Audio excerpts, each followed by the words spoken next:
The most important question to ask is, what pain do you want in your life? What are you willing to struggle for? Anything worthwhile is going to require some degree of pain and struggle. So, if you're oriented toward the pain and the struggle, you're probably going to be more aligned with what you're capable of accomplishing rather than if you just orient toward the pleasures.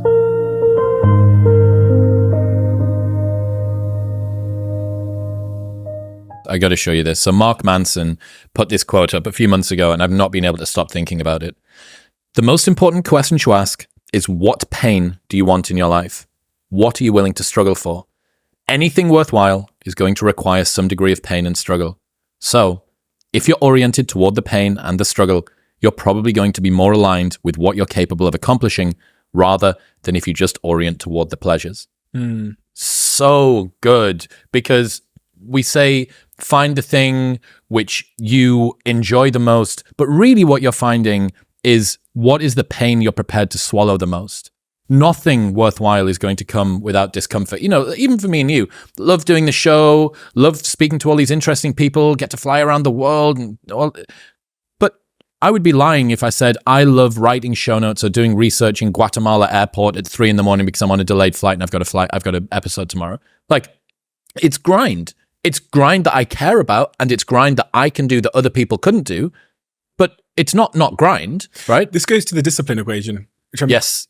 You might be. I'm familiar with. Let's hit it. Because that really embodies it. That Mark Manson quote about the pain you're willing to encounter. I was trying to figure out why there's some areas in my life where I'm disciplined and other areas of my life where I seem to lack discipline. Kind of what I was saying earlier about being a dualistic type of individual. And I came up with this discipline equation that I'd love to interrogate with you, because I've not thrown it at enough people to know that if it's true or not. So discipline equals the importance of the goal plus, let's just say, the importance of the goal to you. So the subjective importance of the goal. How much does that goal matter to you? Plus the psychological enjoyment you get in the pursuit of the goal, right? So as you pursue the goal, how psychologically enjoyable and reinforcing and is that for you? Minus the psychological cost of the pursuit of the goal. So I'll run you through some examples. Simon Sinek said to me, well, Steve, I take the bins out at 7 a.m. in the morning yesterday. I didn't want to do that, but I did it. So, okay, let's run that through the framework. What would happen if you didn't take the bins out? That sort of underpins and defines the importance of that goal. Well, he'd get a fine and then he'd have an overflowing bin out the front of his house. So the why is high. The psychological enjoyment of pursuing taking the bins out is very low, right? And the friction of getting out of bed at 7 a.m. is high. But thankfully, the why is so strong that regardless of the fact that the enjoyment of the pursuit is low and the friction is high, the behavior still occurs. Going to the gym, learning to DJ, in all areas of my life, I can run it through that equation and go, okay, so in the pandemic, the reason I've been going to the gym for 3 years straight now is because my why surged. The perception of the importance of that goal surged. I saw how our existing health correlates to our health outcomes. And I realized for the first time in my life, this clear thought that I couldn't unshake, that my health is my first foundation. It is this table that everything I love and care about sits upon. So that has to be my number one priority, reflected in my schedule.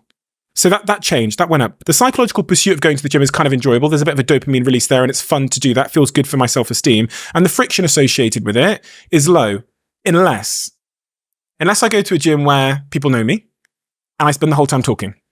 Then what happens if I'm put in that situation is I don't go to the gym. The discipline equation changes. So part of the reason I made a big investment in a company called Until is because I can have somewhere I can work out and focus on the workout. Genuinely, that's one of the things that actually changed my relationship with the gym and nearly threw me off the habit. Yep.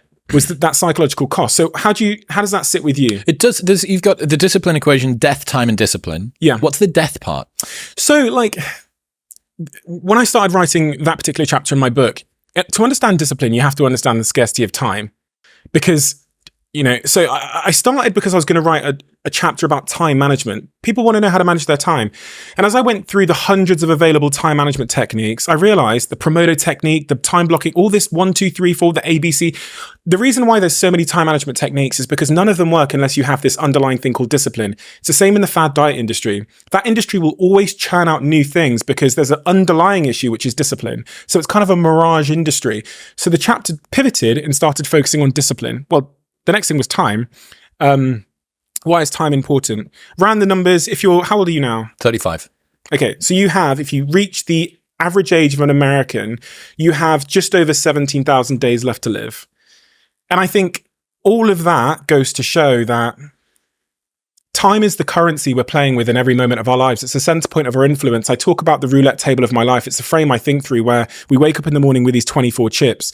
If you spend 8 hours sleeping, you wake up with 16 chips left. And how you place those chips on this roulette table that sits in front of us just before the wheel spins every day determines all of our outcomes in our lives. So I've chosen now to allocate 2 chips to this little piece here called fitness. The roulette table spins and I get my returns.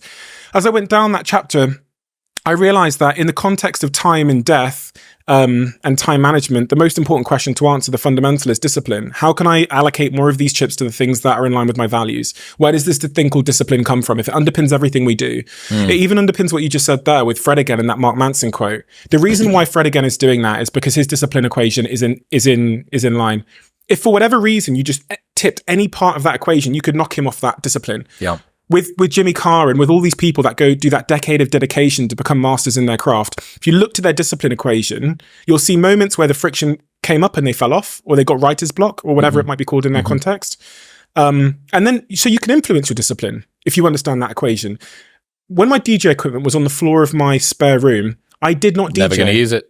The minute I put it on my kitchen counter and had it one button away from being able to practice at any given moment, I put it right in front of me. Same thing for any creator. If you're starting to do a YouTube channel, and this is a life hack here. You remember, you might have had this in your house when you were younger, radio infrared socket turner-oners. It's like a single remote. It's like $10 on Amazon. And you leave the wall socket on at all times and you run it through one of these additional sockets and then you plug your shit into that thing. Yeah. And it's like $10, right, on Amazon.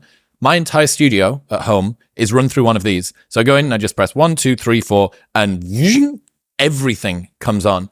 Because when I was first starting out, it was super effortful for me to set up the camera and I'm going to do the thing and I'm already trying to learn to do YouTube and it's terrifying and I'm looking into this black lens and it stares back at me. Friction. Precisely. Same as you. Friction. DJ kit can't be on the floor. If you want me to practice as much as possible, get it in the way. Put it in the way of things, right? It's almost harder for me to DJ than it is for me to avoid it. It was on my kitchen counter, so I would sometimes be going into the kitchen to eat something and just press the button and I'm off. 4 hours later, I've just done a 4-hour DJ practice. Yeah. If you think about, give me something in your life you're disciplined at, and we'll run it through the equation. Something you've shown great discipline at. Recording the podcast. Does it really matter to you? Yes. Is there psychological enjoyment from the pursuit? Yes. Is the friction high? What's the level of friction? 4 out of 10. 4 out of 10. But if we added up the first part of the equation, how much does it matter to you out of 10? 10. And how much, what's the psychological enjoyment of the pursuit? 9. So I'd say we're about 19 take away 4. And because it's positive, the behavior will occur. You can do that as a -4, right? The behavior will occur. If at any point the friction gets really high, and for whatever reason, if the pursuit of it or the why behind the subjective meaning behind it falls, the behavior will not occur. I've heard you do this with your meditation practice. Yeah. Which is why you're not meditating. Yeah, exactly. Yep. My why isn't strong enough. Yep. I haven't quite had the evidence. The intrinsic enjoyment of it as well. Sometimes we need a little bit more pain, right? It's a robust way to frame it. I guess if Alex was sat here, we might say, a lot of people are driven by pain rather than pleasure, right? 100%. And that's the why part. The chip on your shoulder accounts for so much. It can account for so much, right? Somebody who had a really bad period of mental health, they suffered with anxiety attacks and it lost them something or somebody scorned them and they go, oh, okay. And then they decide to commit themselves to mental health and improving the texture of their own mind. That's coming from a place of wanting to prove other people wrong. Well, whether someone is driven or dragged is impossible to tell on the surface. And I've sat in my podcast over and over again and asked people, are you driven or are you being dragged by something? And when I say dragged, I mean some kid on the playground at 7 years old told you you're a scumbag and you'll never be anything and you're poor. And then that's dragged you, that insecurity and that shame has dragged you to entrepreneurship and to becoming a millionaire. Driven is what, Gary Vaynerchuk describes to me, where he says his mother loved him so much and she encouraged him so much that he had that drive to kind of like prove her right. Whatever force it is, it comes down to why, which is the start of the equation. Yep. And even in my case, tons of shame as a kid, the only black kid in an all-white area pretty much. The poorest family in our street, definitely. Dilapidated house in the context of a wonderful area. Deep shame and insecurity about not being enough drove me like I was an obsessed, hungry dog. It's still doing it now.